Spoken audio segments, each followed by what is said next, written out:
on in the economy. I think it's pretty scary to your constituents, to the people of the state, what's going on. And I said, there's so much uncertainty that I think we're having a difficult time planning and trying to take into consideration, what everybody believes might be the prudent course to take in the future. And I think that's going to be the big struggle, big challenge for all of us.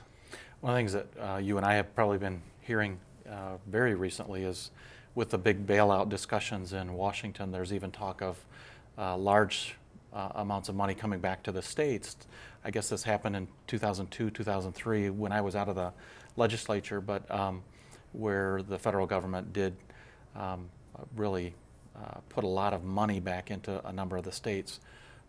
So what happens to us if in that estimating process, if we don't have as much money as they thought, or if we have more money than they thought? And you just mentioned the more money a little bit. There is the extra money at the end of the year the fiscal year, when they close the books. What happens to that? Again, for our listeners out there. Well, I think when we have, we assumed we would have a positive balance at the end of the year. It was much smaller than what we ended up with, but when that money carries forward to the next year, it either needs to be appropriated by the legislature or it stays on the books as a balance that can be carried forward to be spent in future years. Kind of like the old rainy day fund. Or we could, it would take a affirmative action of the legislature and the governor to put money into the rainy day fund. There's a formula, and we clearly are not coming anywhere near meeting the criteria in the formula to put money in the rainy day fund. But we could put money in the rainy day fund.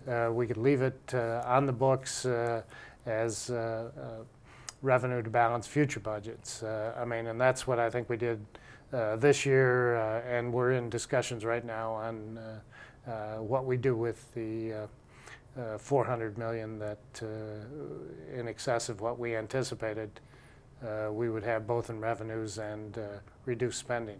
Now what happens if there's not enough? Let's say we estimated and again the numbers, when I walked into office a couple years ago, that's what had kind of happened was there some things that happened, the money wasn't there that had been budgeted.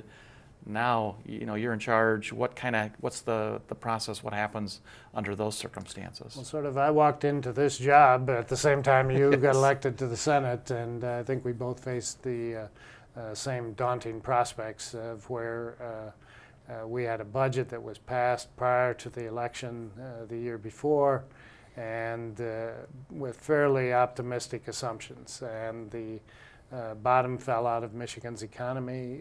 We had a budget that was about $1.6 billion short of what was needed, and we went through a fairly lengthy and not very pretty process of, we recommended some tax increases and some spending reductions. There were also some reforms done, but when there are less revenues available, the legislature and the governor, have to reduce expenditures. The Constitution tells the governor that when the revenues don't meet the estimates on which the budget was based, she has to issue an executive order.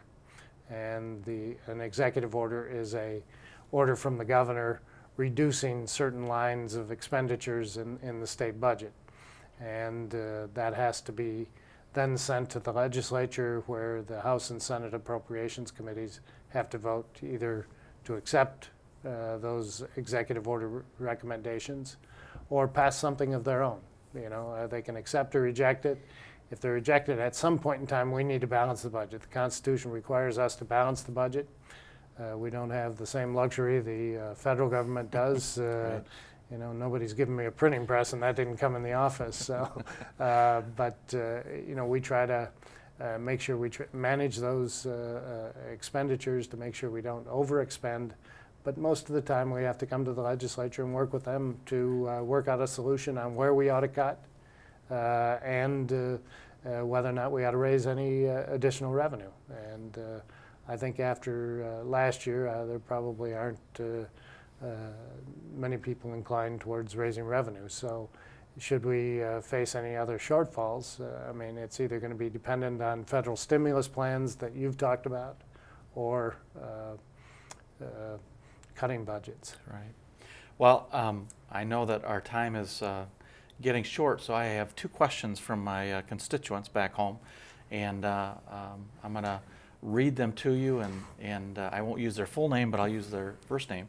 The first one is, sometimes it seems like you guys, and that's us, have to spend money to get money, like how you have to keep some programs in place so that the federal government will help others.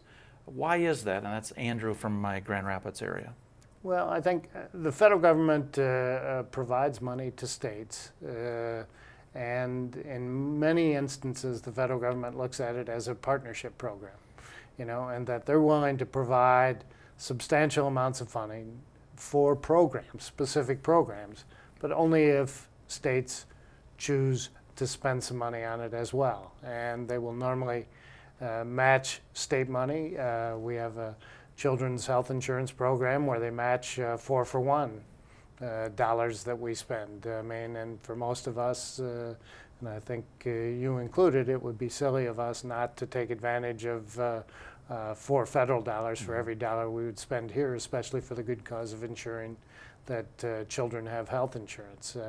Our Medicaid program, right now we almost get, we get very close to $2 for every dollar that we spend from the federal government.